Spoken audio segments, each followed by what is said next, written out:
Hey, what is up, guys? Today we're diving into the fascinating world of the augmented scale. This often overlooked scale is a powerful tool that can add some serious spice to your playing, commonly used by jazz players like John Coltrane, Oliver Nelson, Freddie Hubbard, Michael Brecker, and many more. Stick around and I'll show you how to harness its unique properties to elevate your bass lines and your solos.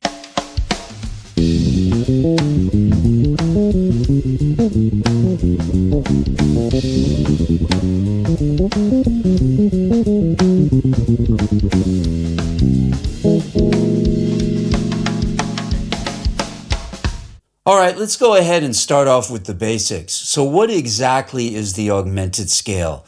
Well, the augmented scale is a symmetrical scale built with alternating minor thirds and minor seconds, making it a 6-note or hexatonic scale. It's an interesting musical tool that has found its way into both 20th century classical compositions in the works by composers like Bela Bartok and jazz performances by icons such as John Coltrane and Michael Brecker. At first glance, this scale might seem a little ambiguous, but it possesses a distinct melodic and harmonic character. Mastering its use requires some patience, so you'll need to learn how it maps across the fingerboard effectively and also how to hear it in relation to the major and minor harmonic systems that are so commonly used. So that's where the information in this lesson becomes invaluable. Let's go ahead and take a look at how this scale is constructed, starting from C.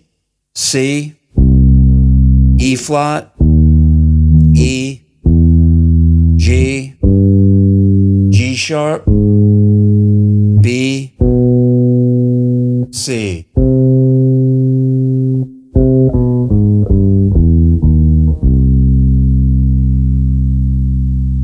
Now you want to make sure to practice this out of time and in all keys to get this firmly under your fingers before moving on.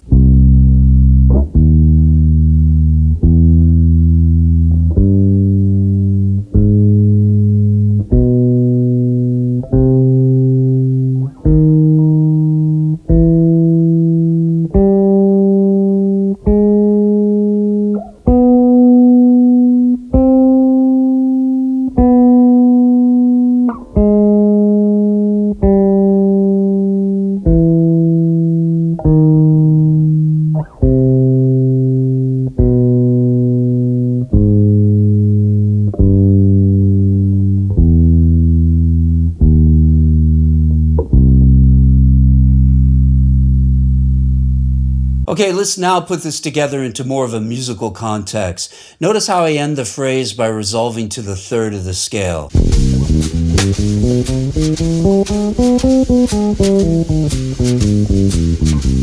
Okay, so for a deeper dive into these concepts, I want you to check out the accompanying PDF guide available on my website. It's packed full of exercises and theory to help you master this scale across the entire fretboard. Okay, so now that we've got the basics down, let's break this scale apart. We'll start with diatonic thirds. Note that I'm playing these in what's called alternating thirds.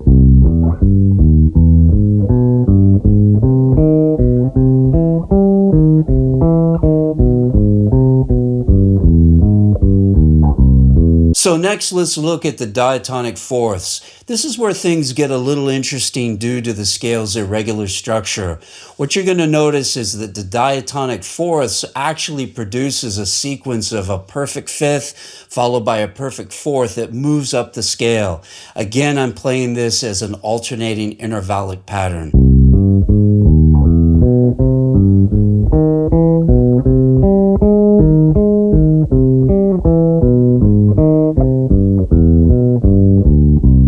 Finally, let's explore the diatonic triads. Now, while there's 6 augmented triads in this scale, there's really only 2 distinct ones due to its symmetrical construction, meaning that after the first 2 triads, the resulting triads that follow become inversions of the first 2. Check this out.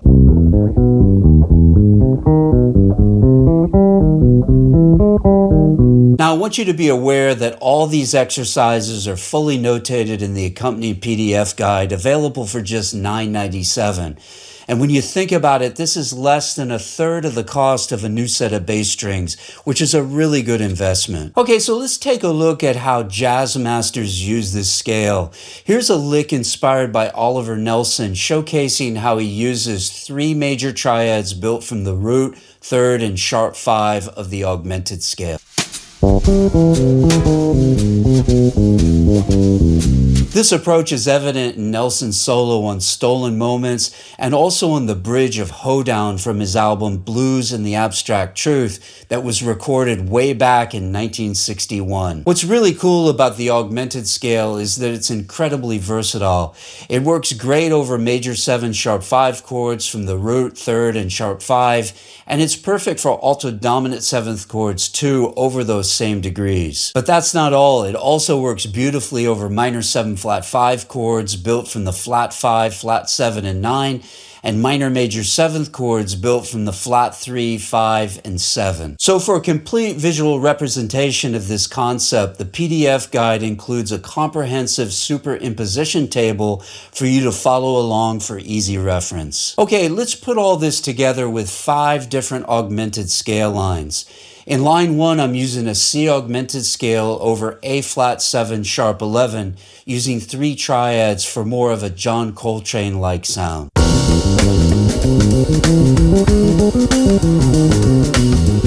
In line 2, I'm using a C augmented scale over a C13 sharp 11 chord, focusing predominantly on diatonic thirds.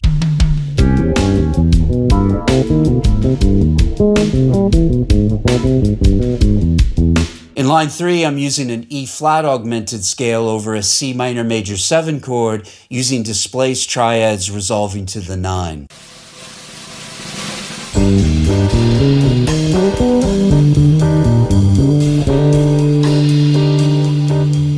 In line 4, I'm using a B flat augmented scale over a C minor 11 flat 5 chord with displaced triads from the root, third, and sharp 5.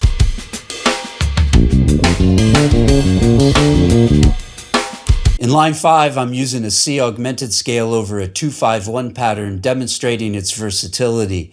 The scale works well in this context due to the strong nature of how the dominant 7th chord functions as the 5 of the key.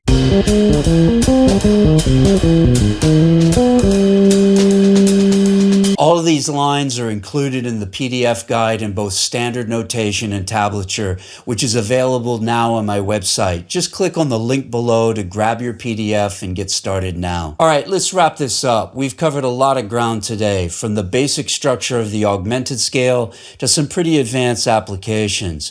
Remember, mastering the scale is a journey, not a destination. Be patient with yourself and don't be afraid to experiment. The key is always consistent, mindful practice. So start slow, focus on the sound, and gradually increase the complexity. Listen to how the masters use the scale and try to incorporate these ideas into your own playing. Now, if you really want to dive deeper, check out the comprehensive 12-page PDF guide on my website. It's packed with exercises, theory, and practical applications to take your playing to the next level. Just click on the link in the description box below to secure your copy. Remember, in jazz, every note becomes an opportunity. It's not necessarily about what's right or wrong. It's about the choices you make and how you resolve them. The augmented scale gives you a unique palette of sounds to work with. Your job is to explore, create, and find your own voice within it. Keep pushing your own boundaries, keep practicing, and most importantly, keep grooving. Until next time, practice smart, work hard, and play creatively.